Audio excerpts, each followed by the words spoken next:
మీ car EMI కట్టలేకపోతున్నారా? మీ car EMI మేము కడతాం. ఈ నెంబర్కి కాల్ చేయండి. ఆమె పేరు ప్రియ. వయసు 20 ఏళ్లు. కొంతవరకు చదువుకున్న, ఇంట్లో ఆర్థిక పరిస్థితి అంతంత మాత్రమే ఉండడంతో ఓ చోట పనికి కుదిరింది. పైసా పోగేసి తండ్రికిచ్చేది. అలా ఆమె జీవితం సంతోషంగానే సాగుతూ వస్తోంది. ఇంకోటి, మంగళవారం ప్రియ బర్త్డే. తన తల్లిదండ్రుల సమక్షంలో పుట్టినరోజు వేడుకలు జరుపుకోవాలని ఎంతో ఆశపడింది. డ్యూటీ ముగించుకుని ఇంటికి వెళ్లాలనే ప్రయత్నంలో ఉంది. అంతే, ఓ ఊహించని ప్రమాదం ప్రియను ప్రాణాలతో లేకుండా చేసింది. ఏం జరిగిందో తెలియకుండానే ఆ అమ్మాయి మంటల్లో కాలి సజీవ దహనం అయిపోయింది. ఆమెను కాపాడేందుకు శతవిధాల ప్రయత్నం చేసినా ఫలితం లేకుండా పోయింది. కూతురి చావు వార్త ఆ యువతి తల్లిదండ్రుల చెవిన పట్టంతో అయ్యో దేవుడా అంటూ గుండెలు పగిలేలాగా రోధించారు. ఇంతకు ప్రియ ఎలా చనిపోయింది, అసలేం జరిగింది తెలుసుకుందాం పదండి.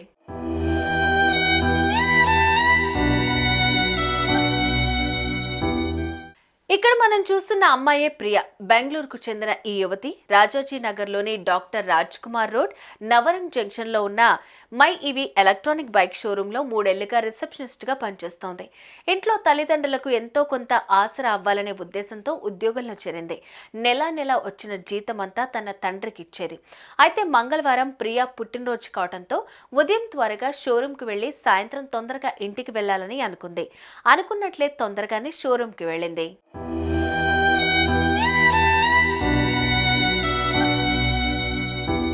ఇక పని ముగించుకుని ఇంటికి వెళ్లాలనే ప్రయత్నం ఉంది. అంతే, షోరూంలో ఉన్నట్టుండే ఎలక్ట్రిక్ బైక్ బ్యాటరీలో షార్ట్ సర్క్యూట్ జరిగి మంటలు వ్యాపించాయి.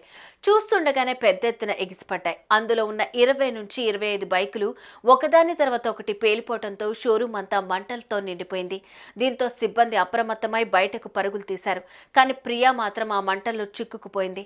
సిబ్బంది ఆ యువతిని రక్షించాలని శతవిధాల ప్రయత్నం చేసినా చివరికి ఫలితం లేకుండా పోయి ఆ అమ్మాయి మంటల్లో సజీవ దహనమైంది. వెంటనే అప్రమత్తమై స్థానికులు ఫైర్ సిబ్బందికి సమాచారం ఇవ్వడంతో అక్కడికి చేరుకుని మంటలను అదుపు చేశారు. అయితే ప్రమాద సమయంలో షోరూంలో ఉన్న కొందరు వ్యక్తులు తీవ్రంగా గాయపడగా ప్రియా మాత్రం ప్రాణాలతో లేకుండా పోయింది.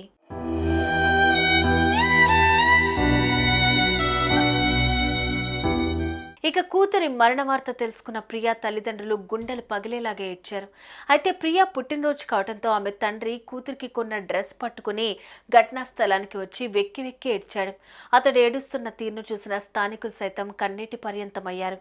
పుట్టినరోజు నాడే ప్రియా మరణించడంతో ఆమె కుటుంబ సభ్యులు శోక సంద్రంలో మునిగిపోయారు.